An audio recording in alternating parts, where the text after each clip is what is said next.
Baik, assalamualaikum warahmatullahi wabarakatuh. Gimana kabarnya anak-anak? Semoga selalu sehat ya, selalu sehat, selalu bersemangat untuk belajar dan belajar. Pertemuan video kali ini Pak Agus akan memberikan konsep lagi ya, konsep terkait dinamika partikel.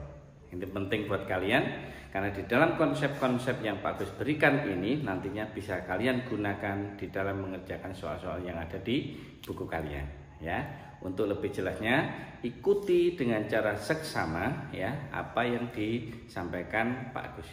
Ikuti tutorialnya. Silakan. Untuk pertama ya, jadi kasus yang pertama ini Pak Agus memberikan soal terkait dengan katrol ya. Misalkan ada dua benda A dan B yang digantung pada sebuah katrol dan katrol ini diperhatikan beratnya. Jadi kalau biasanya di soal-soal sebelumnya ya, katrol itu diabaikan masanya, tetapi dalam soal ini massa katrol ini diperhitungkan, massa katrolnya. Jadi ini di sini nanti ada massa A, ada massa B. Nah, kalau melihat dari bentuknya A ini lebih berat ya, A ini lebih berat, berarti nanti ini akan muncul WA, yang ini muncul WB ya. Kemudian arah percepatannya kemana? Ke bawah. Nah ini ke bawah, searah dengan A. Kalau ini ke atas. Nah seperti itu ya. Dari konsep ini kalian nanti bisa memperhatikan beberapa konsep yang sudah ditulis Pak Gus di sini. Nah ini. Jadi untuk sigma F-nya ya pada benda A ini MA kali A. Ya kita tinjau benda A saja. Untuk benda B berarti kita tinjau benda B, berarti kita gambar benda B saja di sini. Sigma FB sama dengan MB kali A. Kemudian pada sistem katrol ya, pada sistem katrolnya ini perhatikan, pada sistem katrol ini berlaku sigma torsi sama dengan I kali alfa. Alfa adalah percepatan sudutnya ya. Oke, sekarang saya lanjutkan. Kalau kita ambil dari persamaannya, berarti sigma FA sama dengan MA kali A. Kita perhatikan A di sini rumusnya adalah alfa kali F. Ya, A adalah alfa kali F. Nah ini ya. Oke, kita masukkan ini nanti. Nah sekarang perhatikan FA. FA berarti kita memperhatikan benda ini. Perhatikan di sini misalkan ada tali, berarti muncul tegangan tali. Ini saya anggap adalah T1. Ini kita anggap T2. Nah, gitu ya. Jadi ada T1 dan T2, tegangan tali. Nah, sekarang kalau kita lihat dari persamaan ini nanti kita lanjutkan, berarti F yang bekerja pada titik A di sini kalau kita menghitungnya ya, yang searah dengan A ditulis di depan. Berarti di sini WA dikurangi T1 sama dengan MA kali alfa kali R. Kita punya persamaan 1. Nah, ini ya. Ini konsep yang perlu kalian pahami bahwa dalam meninjau sistem seperti ini kita bisa melihat dari beberapa kelompok ya. Misalkan di sini adalah benda A, ini benda B, kemudian ini benda katrolnya. Kemudian yang kedua, persamaan yang kedua adalah sigma FB sama dengan MB kali A. Ya, dari sini kalian bisa memperhatikan ini kelompok ini. Berarti kalau kita perhatikan kelompok ini arah B-nya kemana? Ke atas. Ya, arah B-nya ke atas. Kemudian kalau kita tuliskan dalam persamaan berarti yang searah dengan A adalah T2. T2 dikurangi WB sama dengan MB kali A. A adalah alfa kali N. Kita punya persamaan yang kedua. Oke. Sekarang kita memperhatikan pada persamaan katrol. Ya, di sini nanti katrol kita perhatikan. Di dalam persamaan katrol ini berlaku bahwa sigma torsi sama dengan I kali alfa. Nah ini perhatikan I. I kalau kita memperhatikan di sini adalah katrol, ya biasanya I katrol itu adalah sebesar setengah M katrol kali R kuadrat. M katrol R kuadrat. Jadi kalau kita masukkan di dalam persamaan, perhatikan sigma torsi berarti gaya yang bekerja pada katrol ini adalah T1 dan T2. Kalau dikalikan dengan R-nya, nanti akan muncul R kali T2 min T1 karena arahnya berlawanan. Ini ada setengah MR kuadrat kali alfa. Nah, ini persamaan 3. Jadi di dalam soal ini kita nanti sudah punya konsepnya, yaitu terkait dengan sigma FA, sigma FB, dan sigma torsinya. Ya. Kalau kalian nanti ingin mengerjakan soal-soal seperti ini, yang penting yang dipahami dulu konsep-konsep ini. Insya Allah konsep ini nanti bisa menyelesaikan masalah-masalah yang terkait dengan soal ya yang sistemnya seperti ini. Bisa dimengerti ya.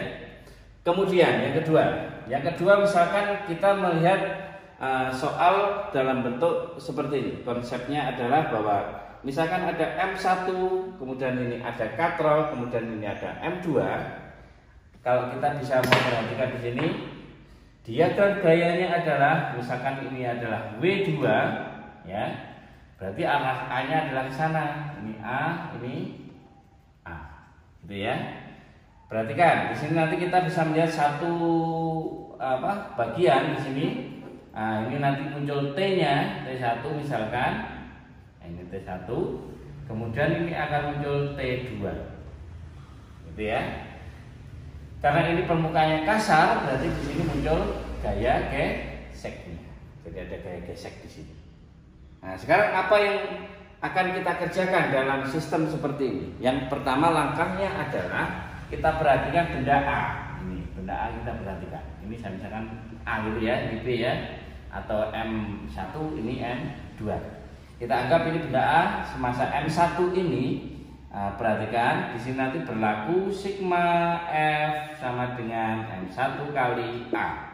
Berarti di sini gambarnya adalah kalau arahnya ke kanan berarti searah dengan T1, ditulis depannya. T1 min F gesek sama dengan M1 kali A. Kita sudah punya persamaan 1. Ya, ini konsepnya. Kemudian yang kedua kita bisa memperhatikan ini.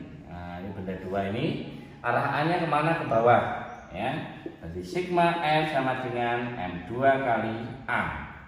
Pada benda 2 ini berarti kalau searahnya ada A adalah W2 berarti taruh di depan.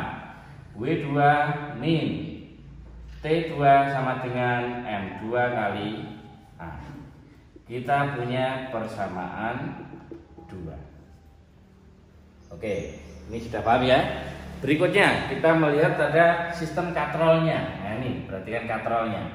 Karena di dalam katrol itu berlaku sigma torsi sama dengan I kali alfa. Sigma torsi I kali alfa. Ingat ini adalah katrol ya. Berarti I-nya adalah setengah MR kuadrat. Kita masukkan torsi berarti nanti ini ada hubungannya T1, ini ada T2 ya. Ini adalah R-nya. Berarti R kali T2 min T1 ya, ini adalah sigma torsinya, ini adalah setengah MR kuadrat, ini adalah I, kemudian kali alfa. Ini adalah persamaan 3. Jadi dari konsep-konsep yang Pak Agus berikan ini nanti bisa digunakan untuk mengerjakan soal-soal yang modelnya seperti ini. Ya, bisa dipahami ya. Kemudian saya lanjutkan yang ketiga, yang terakhir. Kalau misalkan ada benda A diletakkan pada bidang miring dengan sudut theta, kemudian di bawah bidang miring itu ada pegas ya, pegas.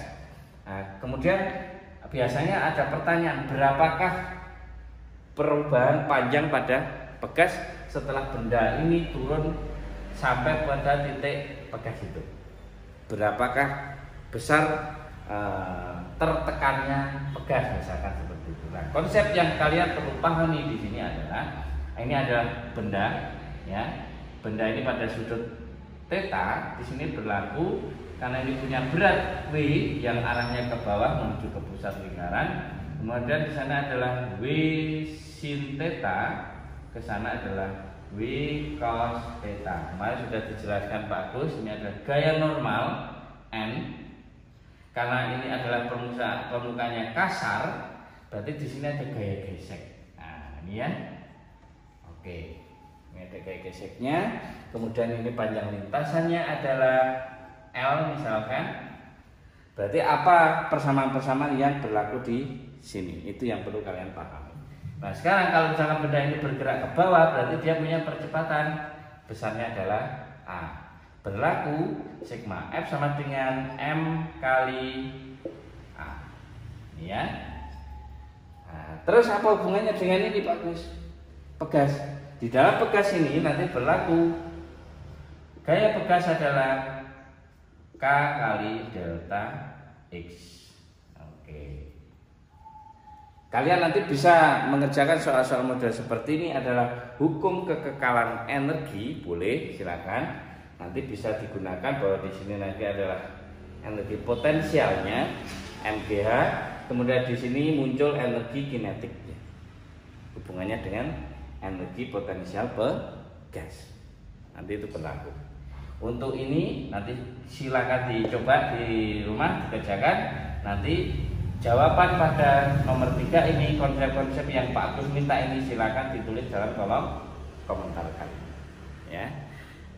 Saya akhiri, semoga bermanfaat video kali ini ya. Semoga konsep-konsep yang Pak Agus berikan ini nantinya bisa digunakan dalam mengerjakan soal-soal yang ada di buku kalian. Semoga bermanfaat. Assalamualaikum warahmatullahi wabarakatuh. Salam sukses. Salam.